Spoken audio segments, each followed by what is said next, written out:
हा सचिन आहेत, बोला बोला ना. आपण त्यांनी वितरित केल्याप्रमाणे म्हटलं, आपण बोला. मी बोललो ना साहेब, सूचना क्रमांक उदय सामंत आहे ना, बोललो मी. बघा, याचा अर्थ तुमचं लक्ष सभागृहामध्ये किती आहे हे स्पष्ट होतोय. मी 2 वेळा उभा राहून बोललो. सभापती महोदय, माझं पूर्ण लक्ष आहे.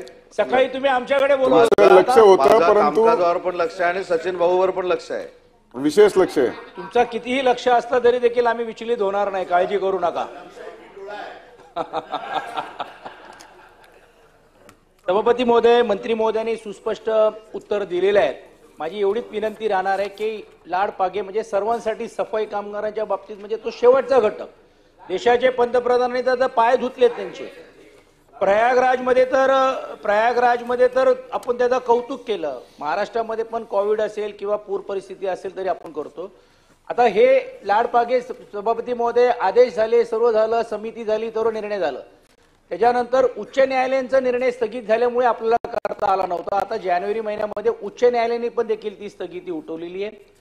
दुर्दैवाने म्हणावं लागेल की लाड पागे समितीची तुम्ही अंमलबजावणी शासन म्हणून करत असताना सर्व जिल्हा परिषद असेल, नगरपालिका असेल त्याला तुम्ही देता, माफ करा, नगरपालिका नगरपंचायतीला देता, परंतु महानगरपालिकाच ऐकायला तयार नाही. म्हणजे मुंबईच्या बाहेर जर नवी मुंबईला गेला तर तिकडे तयार आहेत, ठाण्याला ते करतायत, पण मुंबई महानगरपालिका हे करत नाही.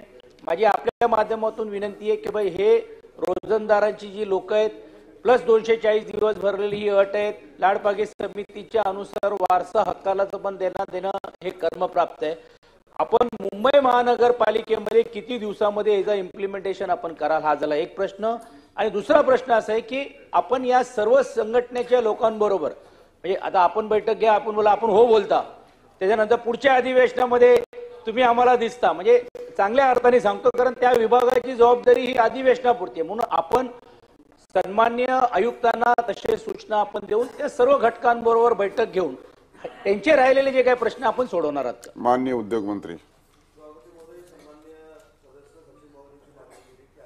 बैठक घेण्याच्या संदर्भात आजच आयुक्तांना निर्देश दिले जातील की या संघटनांबरोबर बैठक घेतली, या संघटनांबरोबर बैठक घ्यावी, सगळ्या लोकप्रतिनिधींना बोलवावं. तुम्ही ही अर्ध्या तासाची चर्चा या ठिकाणी उपस्थित केली म्हणून तुम्हाला देखील बोलवावं.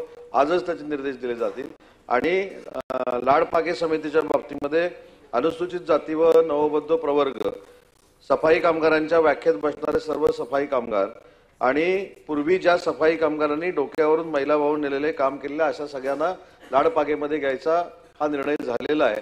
त्याच्यावरचा न्यायालयीन काही गोष्टी ज्या झालेल्या आहेत, निर्देश जे झालेले आहेत ते देखील तपासून बघण्यात येतील आणि कुठच्याही परिस्थितीमध्ये मुंबई महानगरपालिकेमध्ये देखील अशा पद्धतीची कारण न्यायालयीनची स्थगिती होती ती उठली आता जानेवारीला, म्हणून माझं म्हणणं आहे की आता काय सभापती महोदय सांगितले की न्यायालयाची स्थगिती उठलेली आहे, ते देखील आपण तपासून बघू. आपण जे सांगितले की आयुक्तांबरोबर सगळ्या संघटनांची आणि लोकप्रतिनिधींची बैठक आयोजित करावी, ते निर्देश आजच दिले जातील. त्याच्यामुळे पुढच्या अधिवेशनापर्यंतची वाट बघण्याची काही आवश्यकता नाही. आणि तिसरा जो मुद्दा 240 आणि रोजमदारीचा किंवा कंत्राटी लोकांचा आपण म्हटलेला आहे, तर 2000 सालापासून 2000 पर्यंत काही लोक आपण घेतली, पण 2000 नंतर ही लोक घेऊ नये अशा पद्धतीचा शासनानं निर्णय घेतलेला असल्यामुळं त्याचं नव्यानं धोरण बनवावं लागेल आणि त्या संदर्भामध्ये देखील तपासून योग्य ती कारवाई करू. प्रवीण दरेकर. सभापती महोदय, चांगलं उत्तर दिलंय, परंतु शासनाने धोरण बनवलंय, धोरण आपण बदलू शकता. मुंबईचे